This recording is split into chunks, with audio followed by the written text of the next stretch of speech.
So we're going over Almost Heroes this week. I think this is podcast number 3. Almost Heroes. This is our first true comedy, first crack at comedy. So strap in. This should be exciting. It's Chris Farley's last movie before he died. The director was Christopher Guest. He's well known for Spinal Tap. He was in A Few Good Men. He did Best in Show, which is a really good comedy, obviously, from the 90s, 2000s. The movie's numbers are... It grossed $6 million, but it cost $30 million to make. Opening weekend, it did $2 million, which is basically half of its gross.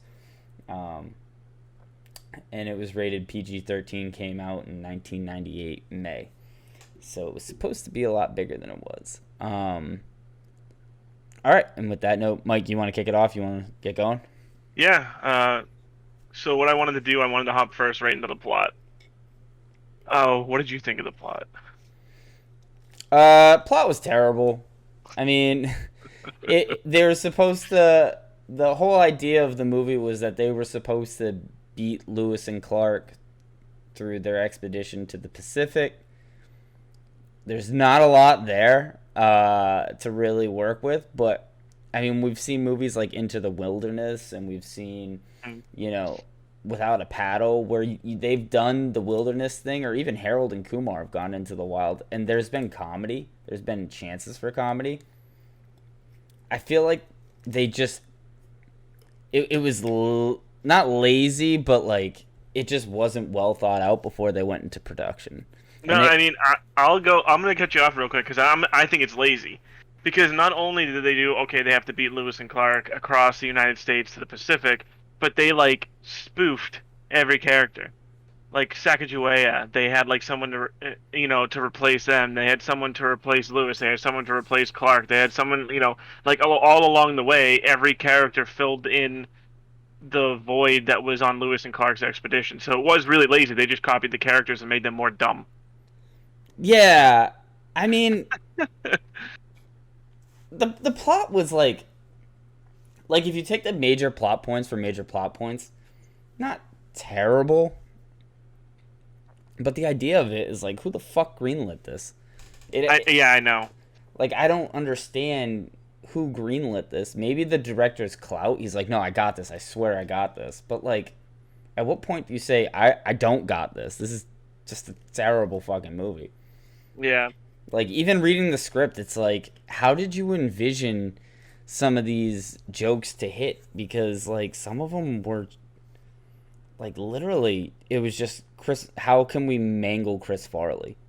Yeah, and a lot of the comedy was just his physical comedy, but there were some other parts of it. Like I thought so the plot I didn't think was very good, but some of the writing, like even now I found myself laughing, and some of the stuff that like I wouldn't have gotten last time I watched this movie, like I don't know, like 15 or more years ago. I wouldn't have gotten because of the nature of the jokes, and now I got them. So I did find myself chuckling. I did find myself, smiling, grimacing, during certain parts of this movie. Some of like the off-color stuff, like they had some racial jokes because they have a slave, and stuff like that. And like some of that was like, oh, that would never happen now. And some of it was like, yeah, that was actually a pretty good line, and like I understand it now.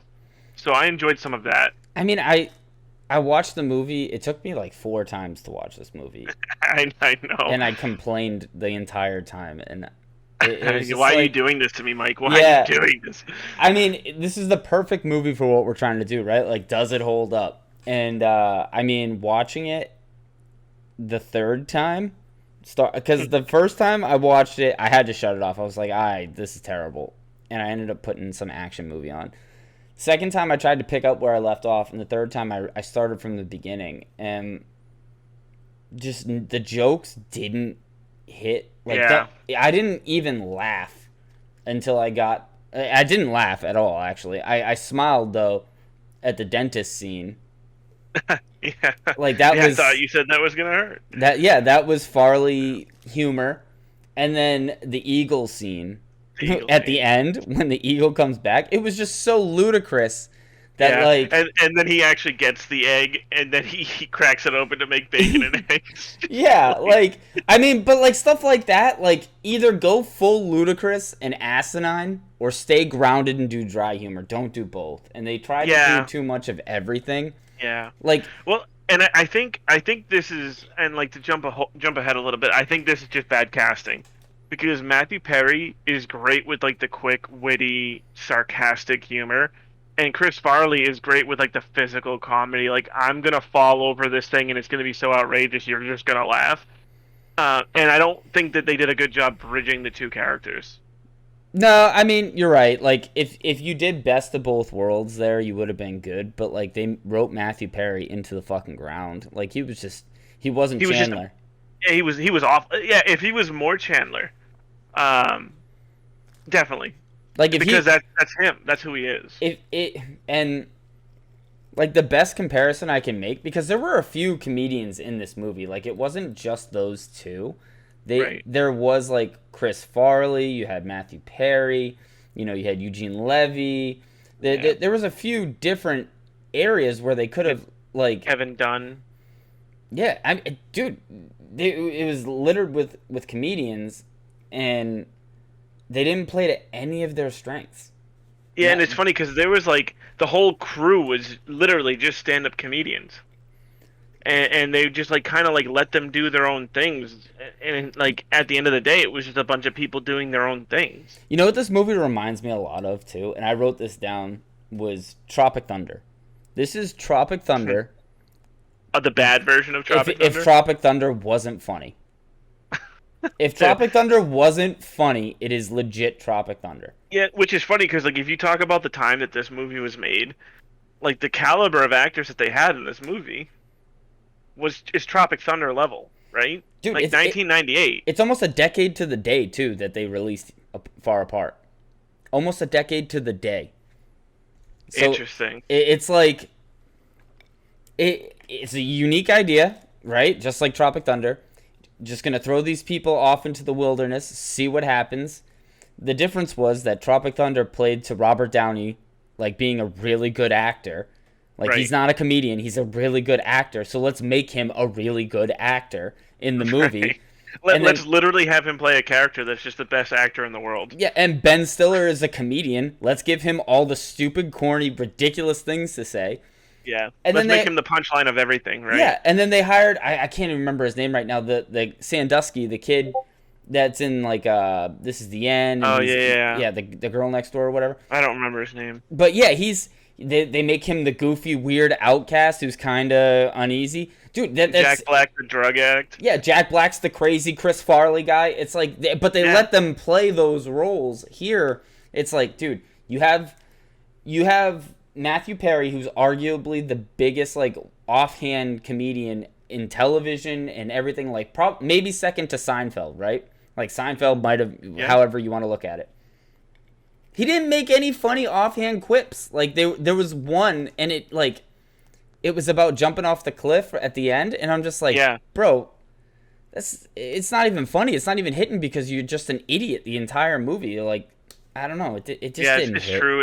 And, like, he was, like, a bitch, but like trying not to be a bitch the whole time, and then all of a sudden he got his stones, and then it was just stupid.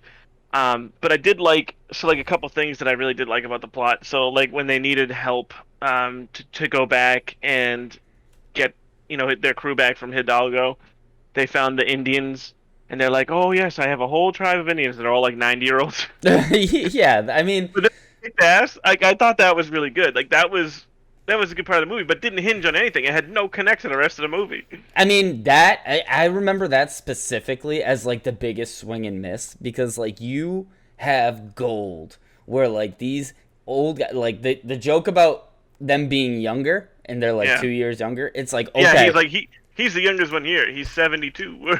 you literally, like you could have hammered that home in the final fight scene. And I feel like that would have been hilarious if, like, at one point they all had to stop and take a piss.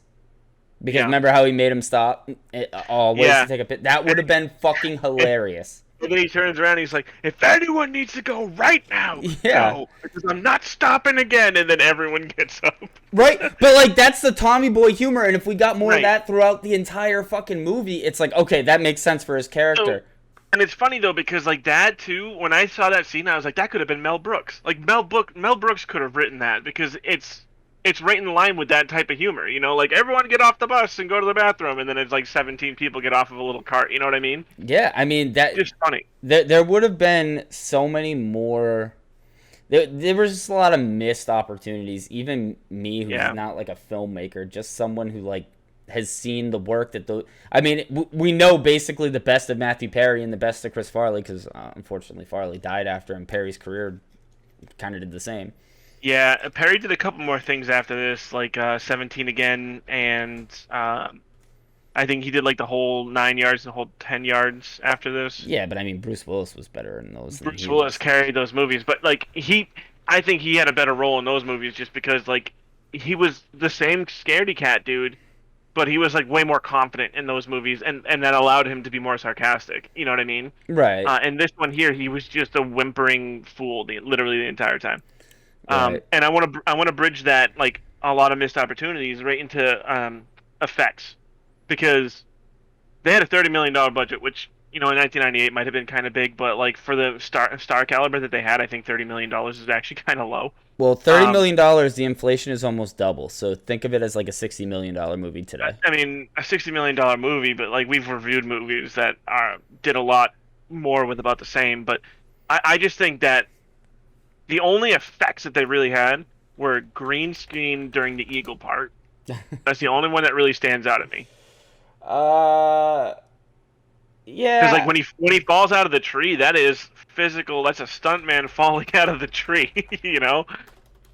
Yeah, I mean, there was that, and then there was just like the small things with like the wig and the bald cap for the conquistador and Hidalgo. Hidalgo. Hidalgo.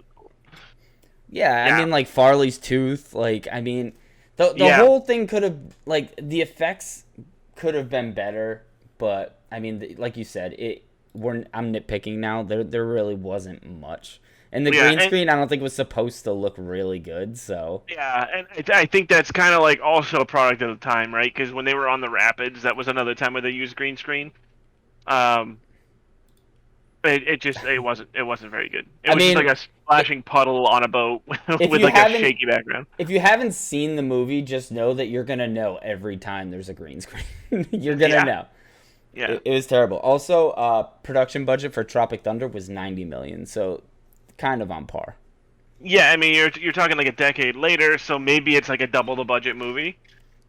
I mean, but they also did like they had like to make things obnoxious in Tropic Thunder, they did like a huge pyrotechnic thing with the napalm, and like that's just big money, in the sense that it's a big scene, even though it was meant to be like a mistake, which is pretty funny. But like this didn't have any of that. The only thing that they had was a big cabin on fire from the brothel of this of. But what do you think is like the main staple point of a comedy? And I'm gonna kind of bridge it back a little bit, but connect the two. Like when you think of a comedy like Step Brothers or I don't think of effects at all. No, you think of a quote, right?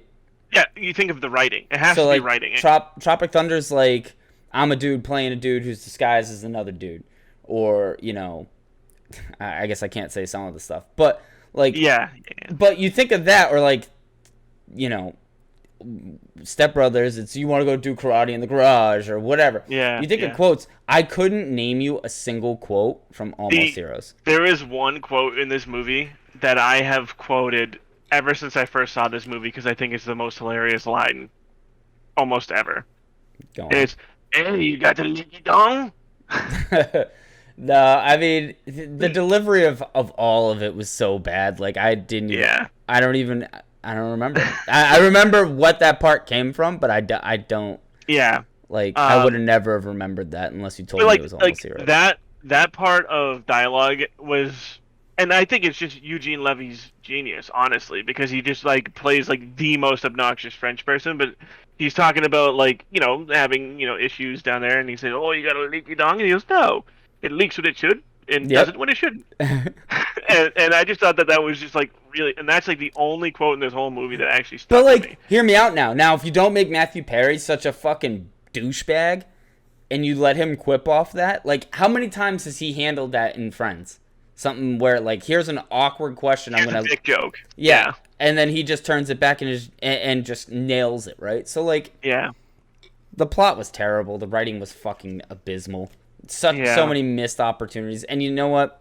It is what it is, but the effects were equally as bad, but I think they were supposed to be equally as bad because... Yeah, but like, I think effects in this movie is not something that you try and hinge for comedy. Like we were saying earlier, you don't think of effects to make comedy. You think of, the writing and the situation and all that stuff. Yeah, the writing needed to be big. I mean, again, I'll compare it to Tropic Thunder again. When they're in the woods and there isn't effects, it's the actors being the actors. It's Jack Black and just being like the having maniac. conversations with each other and being funny. And I think that's the best part of Tropic Thunder is that. And here, like, you had so many opportunities for like Farley to set up a fire and get lit on fire.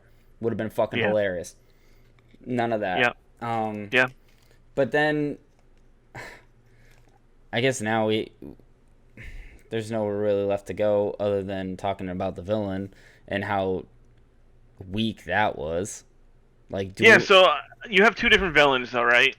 So, in the very beginning, the villain is Lewis and Clark, because that's who they're trying to beat across, and then they encounter Hidalgo in the middle of the movie, and then he becomes like a fork in the road for them.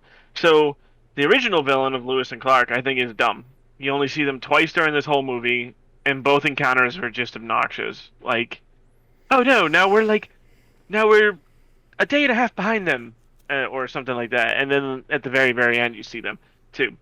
Hidalgo is more present, and to be honest, I think Kevin Dunn did a great job with Hidalgo. Are you familiar with Kevin Dunn? Oh yeah.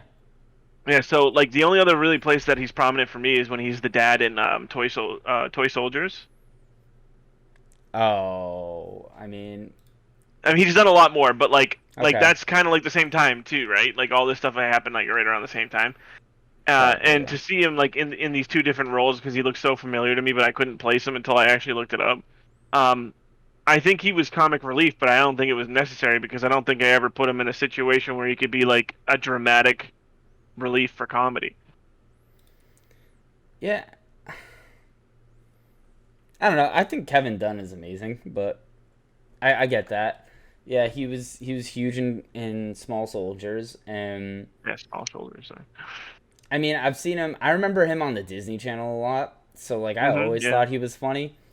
He took a weird hit into the dramatic side of things as he got older, but I don't know. I thought he was good. As far as Hidalgo as a character, like the first time they introduced him, I kind of liked him. I know, right? Yeah. So I was like, oh, okay. Like they didn't really do a great job of making you not like him as a villain. Like, I don't know. I just remember he did a good job. Like he was arrogant. He had a great accent. Yeah. You don't recognize him, so you do have to look him up and be like, oh shit. But he wasn't funny. Like he wasn't funny. He wasn't mean. He was just kind of there. And the only memorable scene I have of him, I mean, other than when he kicks open the door at the saloon and tries to nail that dude's wife, was like the gauntlet back and forth, like prep the gauntlet, and it's just like, okay. Other than that, like also too, why would you put those two in the gauntlet where there's like really not much for them to die in? Yeah, I know. And it was like the thing, like they wanted to have a gauntlet, and then they just like overlooked at what the gauntlet would actually be. Yeah, it was. It was so dumb. Like it wasn't funny dumb. It was just like illogical. Like doesn't make any sense. Like Airplane was dumb, but like Airplane was fucking hilarious because it was Airplane random. has lines though. Yeah, it's got plenty of lines, right? Like dude, so listen to this though. Listen to 1998 for Kevin Dunn. 1998, the very beginning, Godzilla, and I think that's the one with Matthew Perry, right? Matthew Broderick. Matthew Broderick, you're right. Sorry. So it went Godzilla, Almost Heroes, Small Soldiers, and Snake Eyes, all in the same year. Yep. And like 3 out of the 4 of those are awesome. And put aside Small Soldiers because who knows? I haven't seen that thing in forever, but Oh I yeah. 3 out of those 4 are amazing. I mean, Small Soldiers was a summer blockbuster right next to Godzilla. Right, and I personally love that movie. I thought it was great when I was younger. I haven't seen it in ages. Like Indian in the Cupboard. I thought that was great when I was younger, but I haven't watched it recently. Yeah, I mean, his filmography is fantastic. It looks like he doesn't turn down many roles, but like, No, yeah, he's got a lot. But like 1998 alone, yeah. he's got those 4, and that's a good year for him, except for this one. I mean, he was a good like dad in the '90s because remember he was also, I'm going through and looking, he was in Chaplin, but he was also like Little Big League, Small Soldiers. Like, Yeah, his role in the '90s was to be like a father figure, and here they yeah, just the like dad. they flipped it.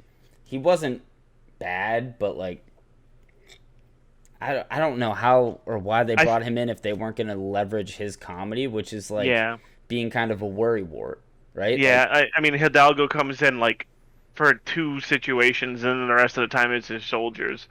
And I feel like like his character was good and he portrayed him well, but his character didn't do much. I mean, Matt, also Transformers, right? Like he's Sam Witwicky's dad. yeah, He's just he's like that's his bread and butter is being the weird worrywart dad. It's his bread and butter, and you made him a villain that like didn't deliver any. Like it would have been funny if when they like got out of the gauntlet and ran away, he just had like a panic attack.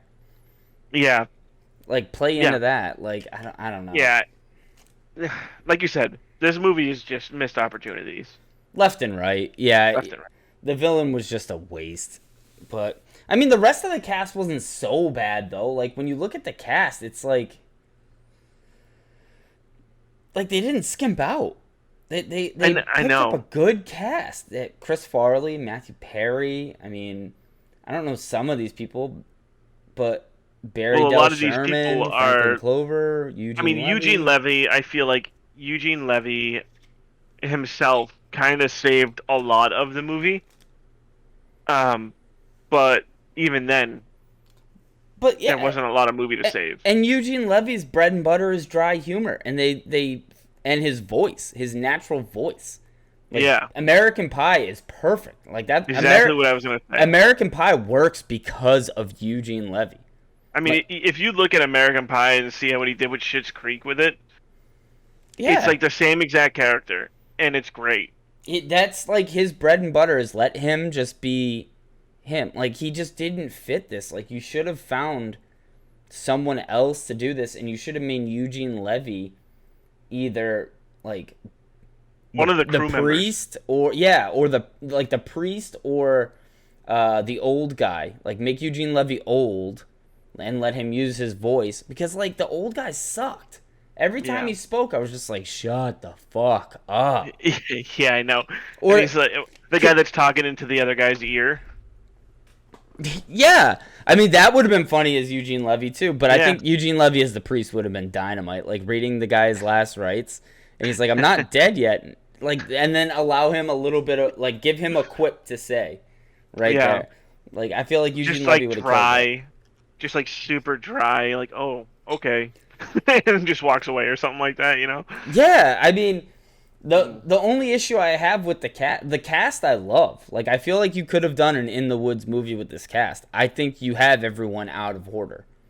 Yeah. I don't think Kevin Dunn should have been the villain. I think he should have been one of the crew members, right? Yeah, make the villain an unknown.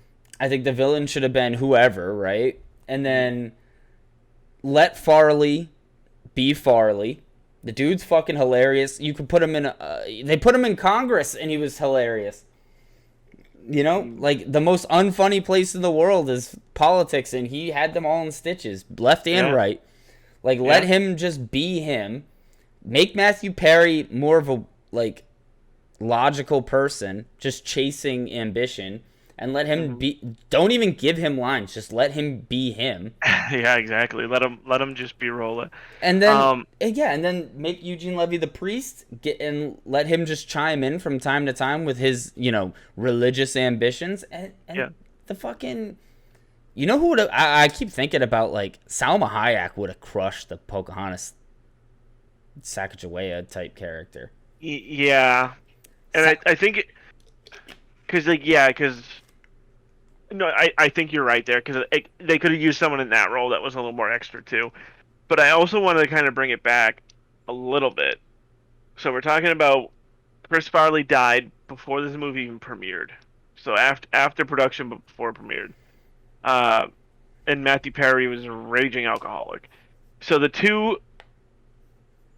posts that are supposed to be, holding up this movie were probably just crippled with their own problems. You know what I mean? And that could have been a product of this as well. Like Farley obviously had his drugs, his alcohol, his smoking, and Matthew Perry was just like a pretty much like a comatose alcoholic. So I'd like to say that some of this stuff was just like, oh, they couldn't perform as well as they needed to because they were just not. The Matthew Perry stuff shows now. Did you watch the Friends reunion? Yeah. The dude is a shell of himself because of the alcohol. and he's got they got Twitch going on. And I mean, Matthew Perry, he fought his own demons and he did a lot of great stuff with it. Like, yeah, he turned his Hollywood mansion into an alcohol rehab facility, all on his own dime.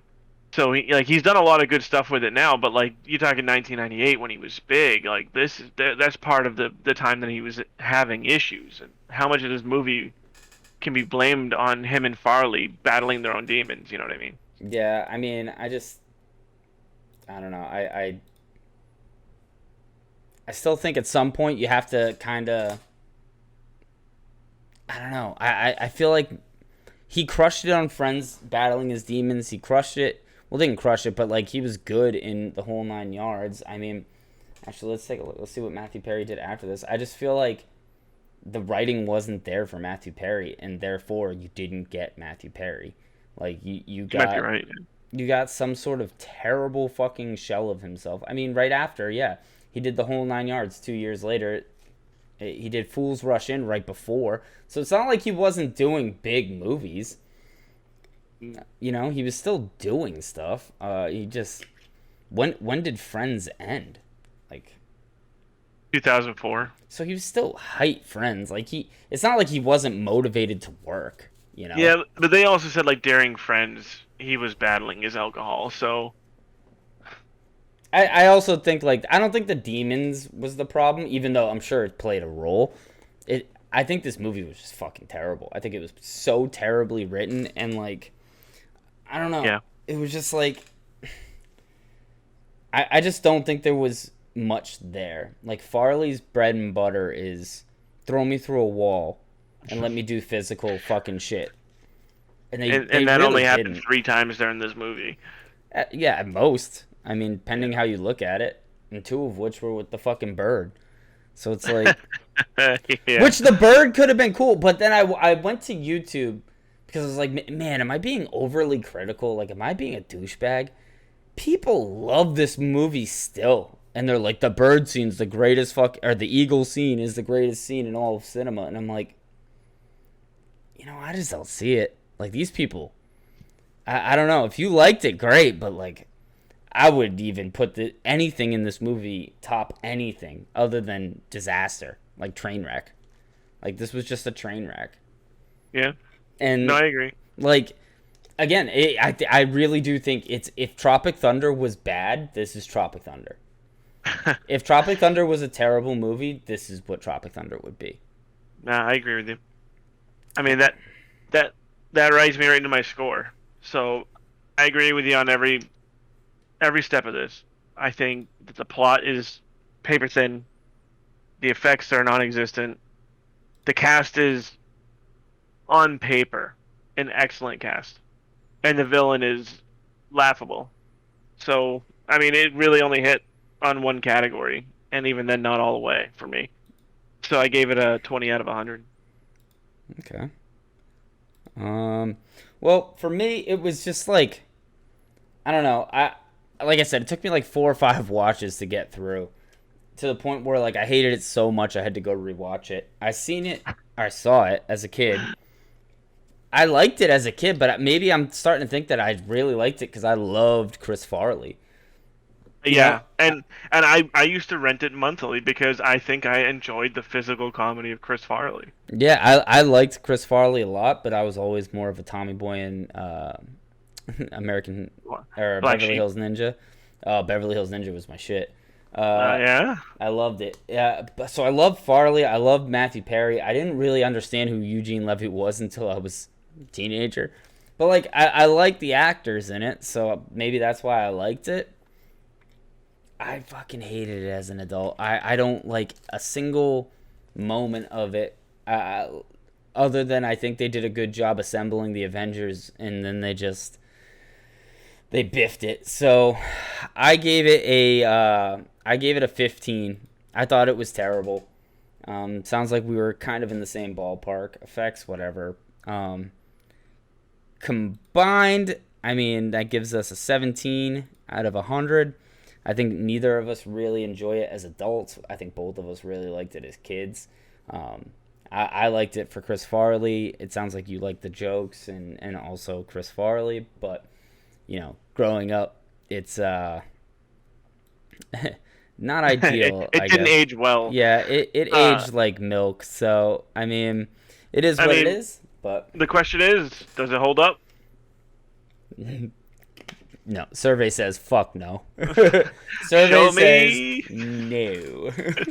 Yeah, I agree. Yeah, it didn't hold up, and it will probably be a long time before I come around and watch this thing again, if I ever do. I think the only way you could get me to watch this again is if we were doing like some sort of memoriam for Chris Farley.